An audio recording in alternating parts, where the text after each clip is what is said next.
יוקר המחיה מתבטא גם כאן.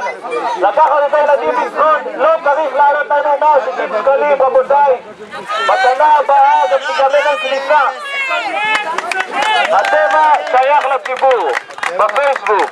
הטבע! הטבע! הטבע! העם! דורש צדק סביבתי! העם דורש צדק סביבתי! העם דורש צדק סביבתי!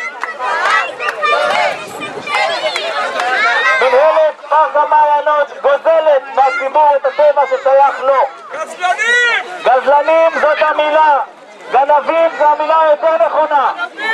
זה המקום שלנו, זאת תחיית החלטה האחרונה שנשארה לנו ליהנות ממנה בחינם. לקחת 4 ילדים בחום של יולי-אוגוסט ברגל 4 קילומטרים כדי להגיע לעין שוקק, איפה פה הצדק ואיפה פה הסביבה? אנחנו נילחם עד להורדת השערים לצמיתות. איפה שלמה ארצי? איפה?